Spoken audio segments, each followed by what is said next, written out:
Haribol, Namaste. My name is Janapati Das, and welcome again to another Krishna book reading. Please accept my respects. Let me offer my respectful obeisances to my Guru Dev, my spiritual master, Jagat Guru Siddheswar Pananda Paramahamsa Srila Prabhupada, and of course to my spiritual grandfather A.C. Bhaktivedanta Swami Prabhupada, who has translated these Krishna book reading and also taught all their followers, just like their spiritual masters before them, the prime benediction of humanity, that is, the hearing and chanting of Krishna's names. I'm going to turn on this power. Hopefully that's very good. Okay, got my microphone. So, let's chant. Namo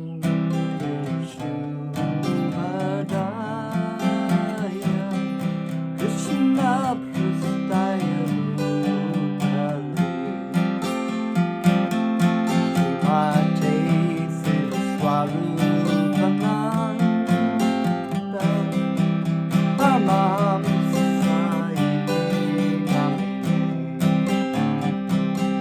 Namo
Haribo.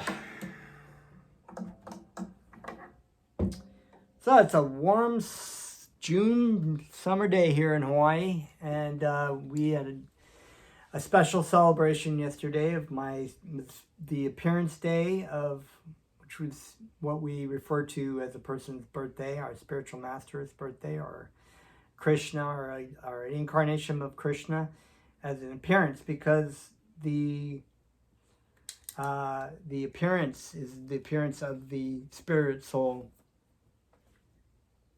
and a very special saint. My Guru Dev, the appearance day was yesterday, so we had a special celebration yesterday for that. It's been very nice, and I got to hear from him a little bit, and some of the very important words that he talked about was that, we're not reading the Bhagavad Gita yet, but we've referred to the Bhagavad Gita and the dilemma of Arjuna.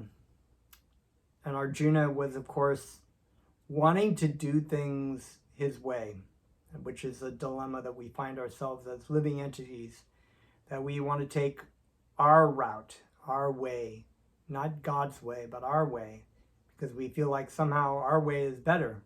And this is the dilemma of why the living entity is in the material world. Arjuna, of course, did not want to fight, and gave very, very good reasons, did not want to fight in the battle of Kurukshetra. But Krishna explained to him clearly why it was a good idea for him to fight. But not only that, but also a deeper spiritual truth about the identity of the living entity, not being the body or the mind, and having free choice, but ultimately finding its true satisfaction and happiness in its original state as a servant of the Supreme Person, Krishna. But yesterday my Guru David was talking about that he has come to this world to teach people about Krishna and about our eternal relationship with Krishna, and help the living entities remember who they are as part and parcel of Krishna and as servants of Krishna, and where their true happiness will lay. But the groundwork has to be done by the living entity only. It's their path of spiritual realization, it's their journey. And the spiritual master, no matter what he will say, he cannot make the disciple or the student or the living entity love Krishna, or chant Krishna's names, or engage in spiritual life. And this is actually our job. It's our job. It's through the mercy of our spiritual master that we know this, but we have to put the groundwork. Even when I became Janapati Das, I was initiated by my spiritual master, he told me, he told other people too, he said that, you're on a path in your spiritual life, and how far you go is really up to you. It's up to you how much you're going to put into it. If you throw yourself down on the ground and stop, that's where you will be. He will not come along and try to pick us up and drag us along the path. That's the lover of Krishna, the devotee of Krishna is not forcing people to make choices in spiritual life like this. But this is the choices we have to make to actually be. If we do the work, we will be down the road. If we throw ourselves down on the ground, he's not going to come along and pull us along. So that was a very important point, that ultimately oftentimes people think other people are doing, by some magic, other people are doing this work, but no, it is our work. It's our job to take our time very seriously, and to realize when we're wasting time, because money you can have and you can come and go, but money is valuable, but time is even more valuable. Your time is valuable. You don't know how much time you have on this planet, and it's very valuable of what you do with your time. And we look around, we see people just wasting their time completely, and they get to the end of the life and they're like, oh my God, I don't have any more time. I want more time. They freak out. But even when we're following a spiritual path, we find ourselves being distracted by so many things. There's so many things to be distracted by: politics and these things, and this talk about this kind of stuff, and the Johnny Depp Amber Heard, and we can do this and we can do that. We can go on Facebook, and before you know it, the day is all gone, and you haven't really done of anything of serious spiritual value in the day. And those days add up to weeks and months. And I like the analogy that sometimes when you buy something that you like, but it's just kind of like expensive, and like you go to Starbucks and you spend $7 a day. Well, that $7 is $49 a week, and then $49 a week will end up being $200 a month, and then whatever, $2,400 a year, or more than 24, I guess $2,500 a year. It's a lot of money when you think about it, and you're like, well, I can't buy a car, but you bought all the Starbucks every day. Similarly, the time you use on things that are material, are and fleeting and not really important, are actually quite a bit if you really add it up. And if you add up that time, that's time you can't get back. That's time when you could be engaging in spiritual life and chanting and reading scripture and discussing spiritual things that but what your spiritual masters or the saints have actually talked about. So anyway, these are all very wonderful things, and we're just going to continue on with our story. I just wanted to share that with you. Om Namo Bhagavate Vasudevaya. So we had actually finished up the previous story where Kamsa was sending Akura, which is, Akura is the uncle of Krishna, and he is in the ministry of the king, and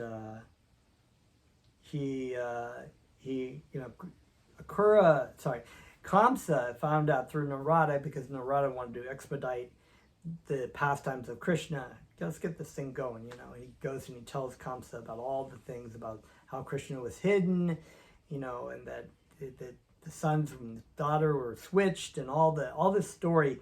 And he got really mad. He imprisoned his brother. He's got all these plans to create havoc, and he's just fearful, which is typical of demons.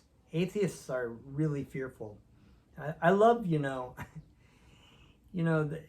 I always have to make a side point in this, because, I have many friends who are atheist in nature, and they're my friends and I care about them, but their arguments are so ridiculous, because they oftentimes will make these statements like, oh, religion is a fairy tale for those people who are afraid of the dark. So they believe in the sky god or whatever. And so, as if they're not afraid of death. Their idea, and oftentimes many of these people's idea, is that when you are the body, and your happiness will be in your body, and at the end of death, you will cease to exist. But, if you really see these people probably at the end of their life, they're very fearful. They're extremely fearful, because they have no belief. They're just looking at a void, basically.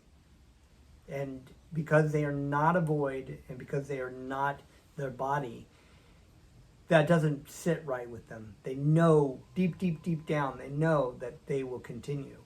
But yet they're looking at this philosophy they've been expounding of just ending with the body. But, it shouldn't be. It shouldn't be a fear, because you won't be there, right? But yet they have that fear. They're very fearful. And so the devotees of Krishna, they have no fear. It's like my spiritual master has made the comparison that the same teeth that pick up the baby cub gently can also crush a deer. In other words, death doesn't have a sting for the devotee, because they know they're not their body, And they may go through some suffering when they die, but they know that they will go back to Krishna, or they will go into another body at the time of death. The other atheist is afraid of the lion or the death, because they don't know, and it will crush them. It'll be extremely painful and fearful, not just only in the time of death, but after death, depending on how they've lived their life. And this is explained in the Srimad Bhagavatam. So we had been reading this. So the demons, like Kamsa, are always making these plans because they're really fearful. And even though they're very arrogant and envious of Krishna, they will tend to be like, oh, I'm in control. But really, they're really scared. And that's what this situation was. So he's sending more demons. He's sending his uncle to try to, he's trying everything he can. He's trying to, let's get them okay. If they don't get killed by these demons, they'll come here, they'll get killed by the elephant or the wrestlers or anything. So all these stories are coming up. And this is a chapter called Killing the Kesi Demon in Vyomasura. After being instructed by Kamsa, the demon Kesi assumed the form of a terrible horse. He entered the area of Vrindavan, his great mane flying and his hooves digging up the earth.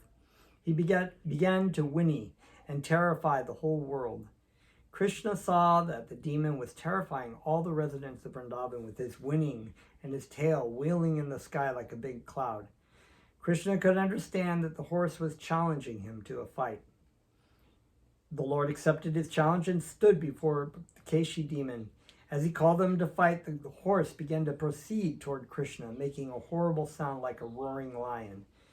Kesi rushed toward the Lord with great speed and tried to trample him with his legs, which were strong, forceful, and as hard as stone. Krishna, however, immediately caught hold of his legs and thus baffled him. Being somewhat angry, Krishna began to move around the horse dexterously. After a few rounds, he threw him 100 yards away, just as Garuda throws a big snake. Thrown by Krishna, the horse immediately passed out, but after a little while, he regained consciousness and with great anger and force rushed towards Krishna again, this time with his mouth open. As soon as Kesi reached him, Krishna pushed his left hand within the horse's mouth. The horse felt great pain because the hand of Krishna felt to him like a hot iron rod. Immediately his teeth fell out. Krishna's hand within the mouth of the horse at once began to inflate, and Kesi's throat choked up. As the great horse began to suffocate, perspiration appeared on his body, and he began to throw his eyes hither and thither. As his last breath came, his eyeballs bulged in their sockets, and he passed stool and urine simultaneously. Thus the vital force of his life expired. When the horse was dead, his mouth became loose, and Krishna could extract his hand without difficulty. He did not feel any surprise that the Kesi demon was killed so easily, but the demigods were amazed, and out of their great appreciation, they offered Krishna greetings by showering flowers. So very funny about the demigods. They're always like, oh no, oh yay, oh no, oh yay. They're always like, they don't have too much faith in this, But when when Krishna wins, they're like, oh, let's throw the flowers and beat our drums. But the devotees of Krishna, they have a lot of faith in there. And Krishna, of course, doesn't worry about the demons. The demons are like little insignificant gnats.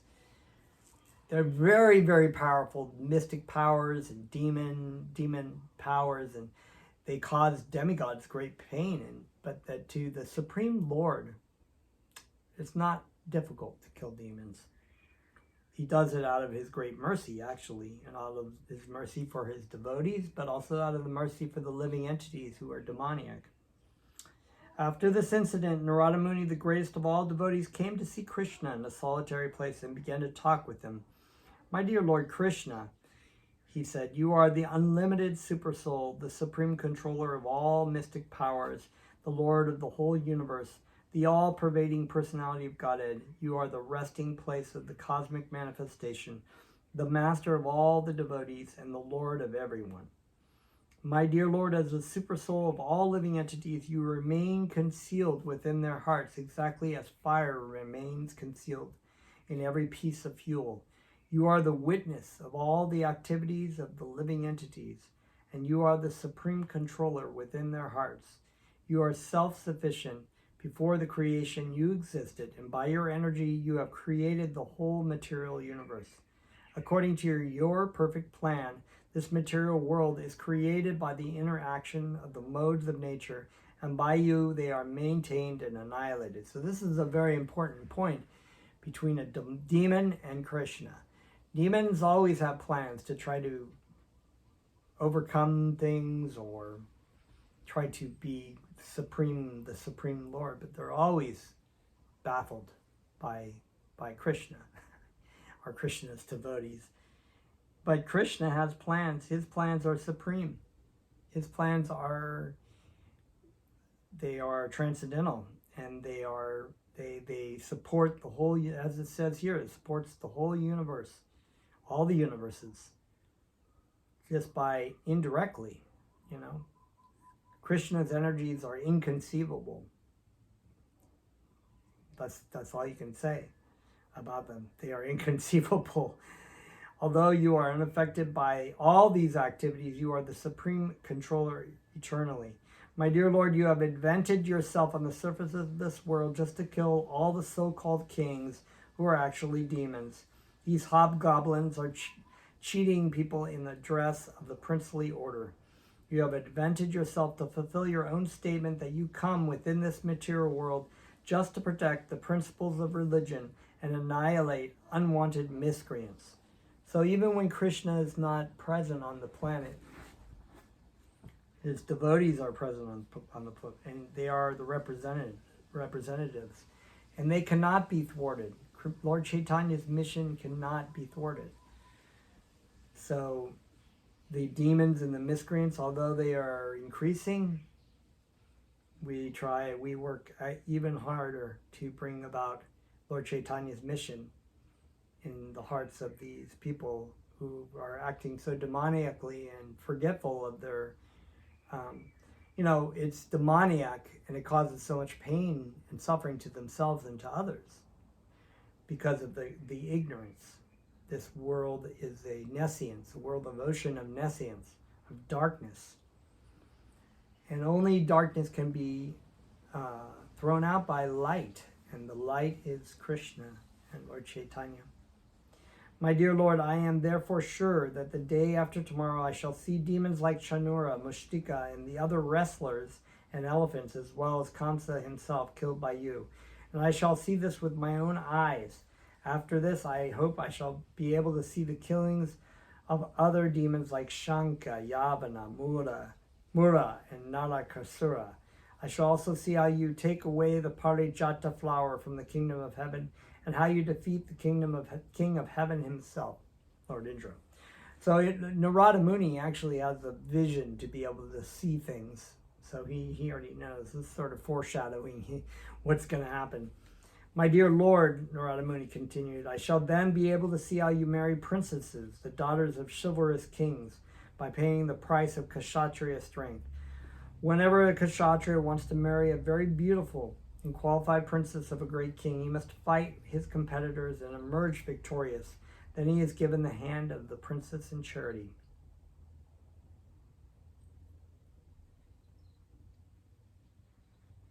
I shall also see how you save King Nirga from the hellish condition, said Narada Muni. Then you shall enact in Dwarka. I shall also be able to see how you get your wife and the Shamataka jewel, and how you save the son of a Brahmana from death after he has already been transferred to another planet. After this, I will be able to see you kill the Pandraka demon and burn to ashes the kingdom of Kashi. I will see how you kill the king of Chedi and Dantravakra in great fights on behalf of Maharaj Yudhishthira. Besides all this, it will be possible for me to see many other chivalrous activities while you remain in Dwarka, and all these activities performed by your grace will be sung by great poets for all time. And at the battle of Kurukshetra, you will take part as a chariot driver of your friend Arjuna, and as the invincible death incarnation, eternal time, you will vanquish all belligerents assembled there. I shall see a large number of military forces killed in that battlefield. My Lord, let me offer my respectful obeisances unto your lotus feet. You are situated completely in the transcendental position in perfect knowledge and bliss. You are complete in yourself and are beyond all desires. By exhibiting your internal potency, you have set up the influence of Maya. Your unlimited potency cannot even be measured by anyone. My dear Lord, you are the supreme controller. You are under your own internal potency, and it is simply vain to think that you are dependent on any of your creations. You have taken birth in the Yadu dynasty or the Vrishni dynasty. Your advent on the surface of the earth in your original form of eternal blissful knowledge is your pastime. You are not dependent on anything but yourself. Therefore, I offer my respectful obeisances unto your lotus feet. Narada Muni wanted to impress upon people in general that Krishna is fully independent. His activities, such as his appearance in the family of Yadu or his friendship with Arjuna, do not necessarily oblige him to act to enjoy their results. They are all pastimes, and for him, they are all play. But for us, they are actual, tangible facts.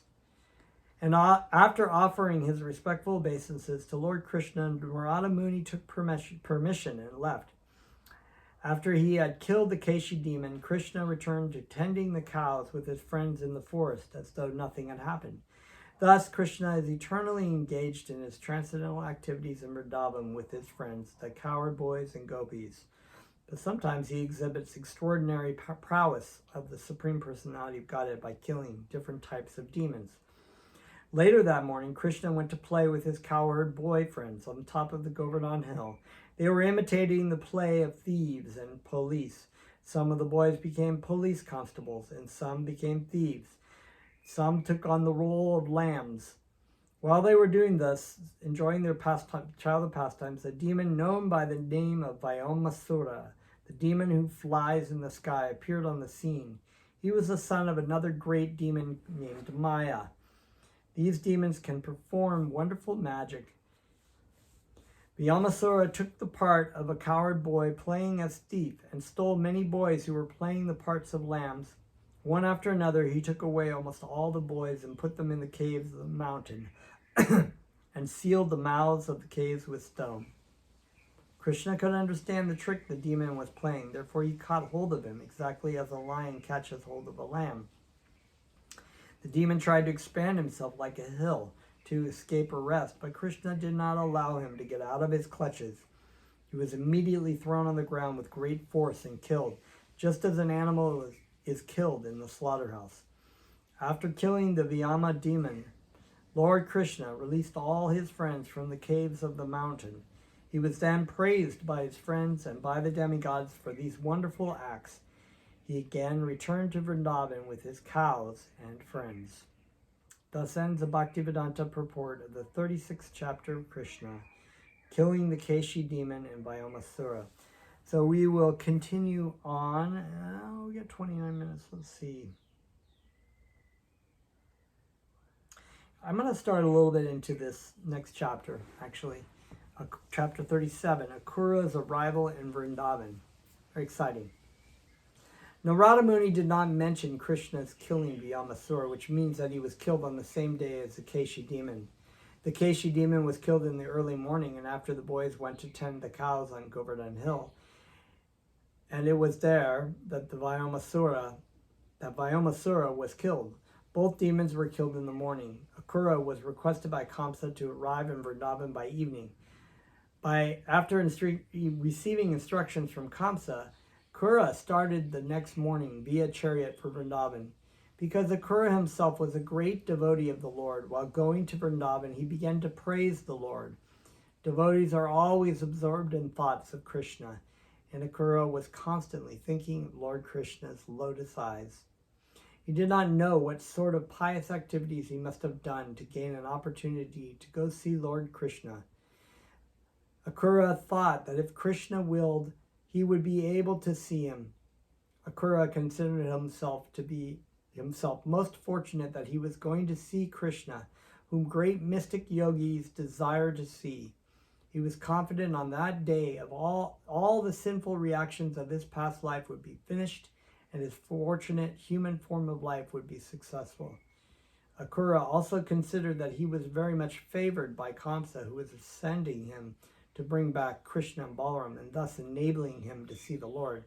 Akura continued to consider that formerly great sages and saintly persons were liberated from the material world simply by seeing the shining nails of the lotus feet of Krishna.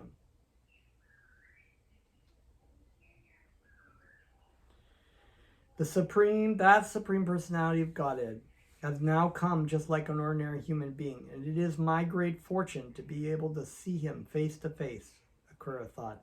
He was thrilled with expectations of seeing the very lotus feet which are worshipped by great demigods like Brahma, Narada, and Lord Shiva, which traverse the ground of Vrindavan and which touch the breasts of the gopis covered with tinges of kumkuma. He thought, I am so fortunate that I will be able to see those very lotus feet on this day, and certainly I shall be able to see the beautiful face of Krishna, which is marked on the forehead and the nose with tilak, and I shall also see his smile and his curling black hair. I can be sure of this opportunity because I see that today the deer are passing on my right side. Today it will be possible for me to actually see the beauty of the spiritual kingdom of Vishnu Loka, because Krishna is the supreme Vishnu, and he has invented himself out of his own goodwill. He is the reservoir of all beauty, therefore my eyes will be filled today. So I think we'll stop there and continue on with wonderful prayers and thoughts by Akura about Lord Krishna. And yeah, let's chant a little bit. Thank you very much. Hare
Haribol, that's all for today. If you haven't already, please like and subscribe and comment on my videos. Appreciate the comments that some of you have already left. If you have any questions about anything particular, feel free to put the comment in the comment section and share with your friends and family. Thank you. Namaste.